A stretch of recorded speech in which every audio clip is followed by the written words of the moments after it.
एक बात ये भी सोचिए कि आज पहली क्लास है, कोई कोई लोग बोल रहे हैं हम लोग लेट से ज्वाइन किए थे, ऐसा तो बार बार हो सकता है। सो नॉर्मली आप क्लास में कभी भी ज्वाइन करिए, रिकॉर्डिंग आप लोग सबको मिल जाएंगी। आपको रिकॉर्डिंग अगर क्लास करेंगे तो भी फॉलो करना है, ये एक बात ध्यान रख लीजिए। अभी मैं वो सब बोलने वाला हूं बाद में। I mean to say that the exemptions changes in ACCA in last 1 month are applicable prospectively, not retrospectively. Prospectively means those who are registering with ACCA as a new student after 8th August 2023, they are eligible for getting the exemptions. Who are going to get the exemption? Those who are BCom first year, second year, third year students, those who have completed BCom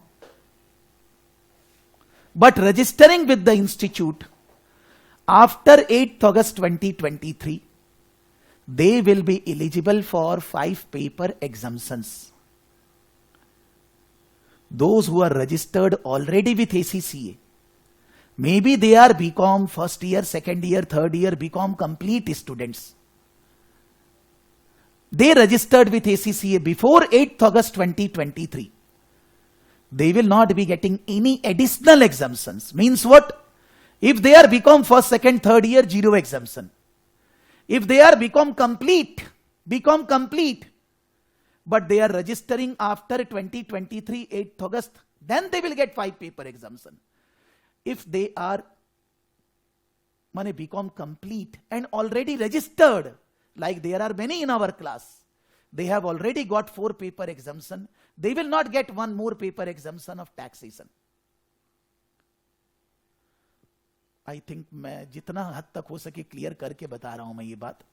और इसमें CA inter, IPCC, CA final ये सब कुछ नहीं आ रहा है, उनका कोई चेंजेस नहीं हुआ है, खाली बीकॉम वालों के लिए एग्जाम्शन में चेंजेस आया।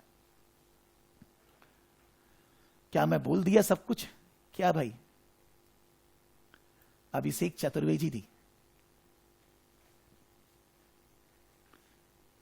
समृद्धि अग्रवाल। समृद्धि आप तो बीबीए है ना, आपको बीबीए के बेसिस पे 3 पेपर एग्जाम्शन मिल रहा है, बस हो गया। उसका आपका इससे कोई मतलब ही नहीं है, बिकॉज ये तो बीकॉम की बात हो रही है, बीबीए वालों की बात ही नहीं हो रही है। ठीक है? और anybody has anything to say about exemptions? Any clarification required? Any confusion? No sir. तो आगे बढ़ते हैं। दृष्टि, आपका भी एग्जाम कैसा गया टैक्सेशन का? टैक्स का वैसे क्वेश्चंस तो बहुत से डीप सिलेबस में नहीं पूछा था। अच्छा। बट जो दिया था वो थोड़ा टेक्स्ट बुक में उसके प्रोविजन इतने ज्यादा मेंशन नहीं किए थे, तो थोड़ा डिफिकल्ट था, बट हो जाएगा। अच्छा, ठीक है। नॉर्मली जो लोग एग्जाम टैक्स का ठीक से पढ़ के दिए थे, आप भी उसमें एक है, जैसे वर्षा भी थी, तो वर्षा ने तो बोला सर एकदम प्लेन पेपर था, ऐसा बोला था वर्षा ने। क्या भाई? तो मैंने कहा था कि एग्जाम अच्छा, ओके, सॉरी, नो प्रॉब्लम। सो वही मैं दृष्टि को भी उसी कैटेगरी में गिनता हूं। Drishti, Varsha, then Priyojit, all these are those category of student, they can not fail the exam. Pass तो होना ही है, जितना एक्स्ट्रा नंबर आ जाए, है ना? ठीक है, ओके।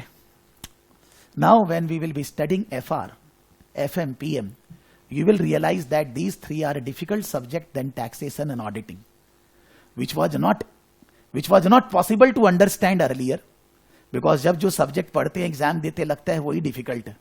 जब एक बार हो जाता है तो लगता है फ्री का ही था। आदमी को जो चीज नहीं मिला वही उसकी कीमत है, जो मिल गया उसका कीमत कुछ नहीं है। यही दुनिया का रूल है यार। So you will realise the way we will progress, then you will find that FR, FM and PM are a difficult subject to crack as compared to auditing and taxation. Taxation के अंदर syllabus बहुत है, you can say provisions ध्यान रखने पड़ते हैं। Auditing के अंदर सिलेबस उतना नहीं है, बट ऑडिटिंग के अंदर स्टूडेंट्स अगर लिख के प्रैक्टिस नहीं करता है तो उसको लगता है सब आता ही है, हो नहीं पाता। यहां पर दोनों है। अब जो तीनों सब्जेक्ट पढ़ेंगे वहां सिलेबस भी है, खत्म करने में भी तकलीफ होती है, बहुत सारा सिलेबस है, और साथ में बहुत अच्छे से लिख के प्रैक्टिस करना होगा। दोनों चीजें, प्रोविजंस नहीं है। कोई प्रोविजंस नहीं है कि आपको टैक्स के जैसे याद करना है, बट चीज को बहुत अच्छे से गर्म जोशी से समझना आएगा. If you don't understand, we will not be able to crack the exam. मैं कोई डरा नहीं रहा, I am just saying the fact. What is fact is fact. So be ready that if you have given the 2 exams, auditing, taxation, there are many, or this is the first paper for many students FR, then it's not an easy to deal with. Easy किस लिए है? What is the purpose that ACC exams are easy? You will be studying from today till the December exam end. Only accounts. Only fine. That means this type of exam you have never given in life. Because earlier if you have given BCom exams, earlier if you have given 10th 12th exam, earlier if you have given CA exams, then you need to deal with at a time 4-5 subjects, at least 4 subjects. BCom का भी semester wise exam होता है, 4 subject का exam होता है आपका, तो आपको चारों पे ध्यान देना पड़ता है. लेकिन ACCA और any international course, what's the benefit? 1 at a time. 1 at a time. But that 1 at a time exam has to be given. You can't defer the exam. And you need to be on your toes every day. Every day you need to study. Maybe you are not well, maybe some problem in the family, maybe some problem in the office, maybe some problem whatever. But आपका दिन बीतना नहीं चाहिए बगैर पढ़े. और अगर आप regularly daily पढ़ोगे, चाहे आपका एक्सीडेंट हुआ हो, चाहे आपको बुखार हो, चाहे आपको कोरोना हुआ हो, चाहे आपको ऑफिस में तकलीफ हो, कुछ भी हो, आपको डेली पढ़ना होगा हर दिन. No excuse for this, no alibi for this. मेरे को आपको रेगुलरली जैसे शेड्यूल है, I need to complete the syllabus. अगर मैं एक बार में थोड़ा लीनियंट हो जाऊंगा 2 दिन भी, मैं कंप्लीट नहीं कर पाऊंगा. ऐसा भी किया जा सकता है, हम लोग 2 क्लास के बजाय वीक में 7 दिन क्लास करते हैं. I don't have a problem. अपने 1 महीना आपको पढ़ाने के बाद 2 महीना आराम करेंगे, क्या प्रॉब्लम है? बट फिर सबको फेल करवा दूंगा मैं. Everybody will fail the exam. Once I am teaching something and if you are not studying on your own, going through it properly, you can't pass ACC exam. Don't think that it is easy. Syllabus wise, exam standard wise, it's not easy. It is easy the way the practice needs to be done. You are studying one subject continuously. आप अगर CA inter रजत श्रॉफ अभी बोले कि sir मैं CA inter दिया हुआ हूं, आपको CA इंटर CA फाइनल में कोई बोले अब से 6 महीना में एग्जाम ग्रुप वाइज नहीं होएगा, अब से एक क्वार्टर में आपको एक सब्जेक्ट पढ़ने, एग्जाम देने हैं. CA इंटर का एग्जाम है, अकाउंट्स का एग्जाम मार्च में, ऑडिट का एग्जाम जून में, लॉ का एग्जाम अक्टूबर में. आपको फीलिंग अच्छी आने लगेगी. भाई एक बार में एक ही चीज ध्यान देना है, तो CA का रिजल्ट भी 40-50% पहुंच जाएगा. मतलब don't think that the result is 40-50%. It's easy to crack. It is easy to crack in a system. System अच्छा है, एक बार में एक चीज पढ़ो, उसी को रिवाइज करो. क्लास अगर शुरू में चालू हुई है, 2-4 क्लासेस ही हुई हैं, वो लग्जरी टाइम नहीं है. आप जो चीज पढ़ रहे हैं उसको बार बार रिवाइज करिए. नहीं तो आप करेंगे क्या? जब 5-7 क्लास हो गई, पुराना रिवीजन चालू कर दीजिए. Start with the revision whatever we studied in the earlier 4-5 classes. Always with the class. Always try to attend the live class. Always do the recordings. Always solve the problems in writing. केवल ऊपर ऊपर से पढ़ने का मत सोचिए, because in that case you will not be feeling comfortable to give the exam, to pass the exam. आज अगर मैं किसी से भी पूछूं, anybody in the class who don't want to give exam in December 2023, anyone? अब ऐसा डरिए मत. मान लीजिए आपका कोई लॉजिकल रीजन होगा कि सर मेरे को दिसंबर में FR IFRS का एग्जाम नहीं देना है. Anybody in the class? Abhijit, Abhishek, Abhishruti, Aman, Aneek, anybody? Those who are thinking today, Samriddhi, anybody कि मेरे को दिसंबर में FR का एग्जाम नहीं देना है? Anybody? Please, it's a genuine question to all of you. मैंने ऐसा नहीं लग रहा है नहीं देना है. दिसंबर में देना है. तो 1 महीने बाद ऐसा कैसे आने लग जाता है कि हम दिसंबर में एग्जाम नहीं देंगे? आज 12 सितंबर है. जब 15 अक्टूबर आएगा, जिस समय एग्जाम फॉर्म भरने की टाइम आएगी, आपको 15 से 30 अक्टूबर के बीच में एग्जाम फॉर्म भरना है। तो आज अगर हम लोग को लगता है कि हम एग्जाम देंगे दिसंबर में, सो 1 मंथ के बाद ऐसा क्यों होने लग जाता है कि दिसंबर में एग्जाम नहीं देंगे? मेल आने लग जाता है, क्लास में बोलने लग जाते हैं, student start saying sir I am not preparing for December. कोई बोलेगा वाई? आधा से ज्यादा का प्रॉब्लम होगा sir I am not feeling well, my health is not good, for the last 5-7 days I am suffering with fever. आधे से ज्यादा का होगा सर ऑफिस में बहुत प्रेशर है, सर हम रात को 10 बजे घर पे आते हैं काम करके। कुछ का होगा सर फैमिली में इश्यू आ गया, sir personal problems, sir this that. Believe करिए विद्या हाथ में है मेरे, ये सब फालतू बात। आपका एक्सीडेंट हुआ, आपको बुखार हुई, आप नहीं सुनिए ना यार, मेरा बात सुन तो सही यार।